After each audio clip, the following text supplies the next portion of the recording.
4, 3, 2. Kuya Gibson. Balik. Action!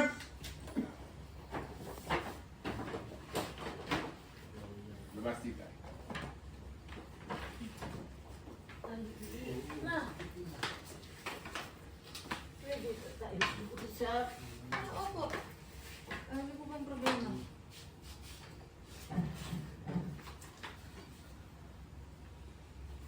Narinig ko kayo kagabi. Nag-uusap kayo ng ating mga... Totoo ba yung... Totoo ba yung sinabi? Yes, sir. Lalo. Napayag na kayo mag-asawa ko.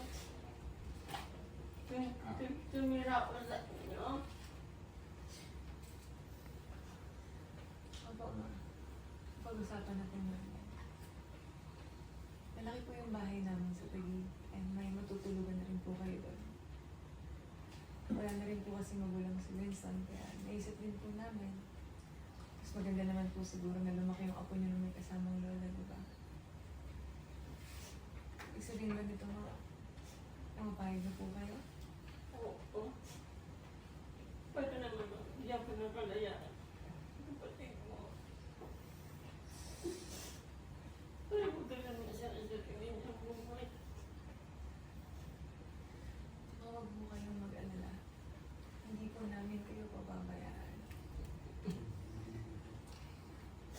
Ibig sabihin po ba, boto na kayo dun sa Brian? Oo, pero huwag mo kasi magmadali. Ma, kung gusto mo ng isa pang apo, kailangan nila magmadali. Ito naman, sana. Ganda-ganda niyan eh. Oh. Ma. Ba't kayo nag-iiyakan dyan? Instead, mag-usap na kayo ni Ivy. Mapayag na sila mag-asawa na. Nakamatira sa kanila sa Taguig.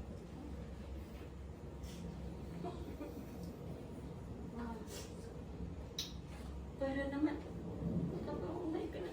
Sarili makapagsimula ka ng sarili mong buhay. Ma, sigurado ka ba? Bakit gusto mo na umalis dito? Hindi naman sa ganun, anak.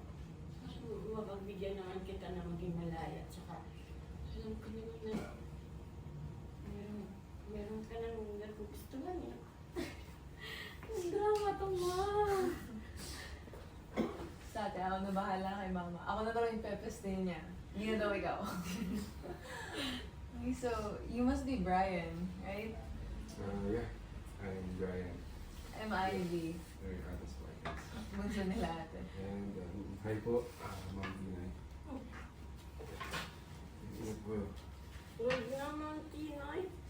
Nanay na lang kaya, Mama. Sige po na.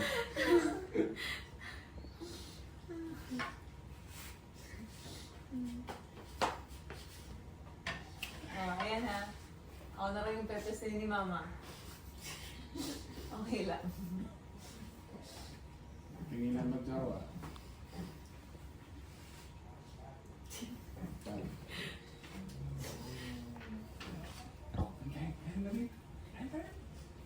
Tara, kain tayo. Sino ba rin sila na? Sige na, maupo ka na. Okay po. Bobby.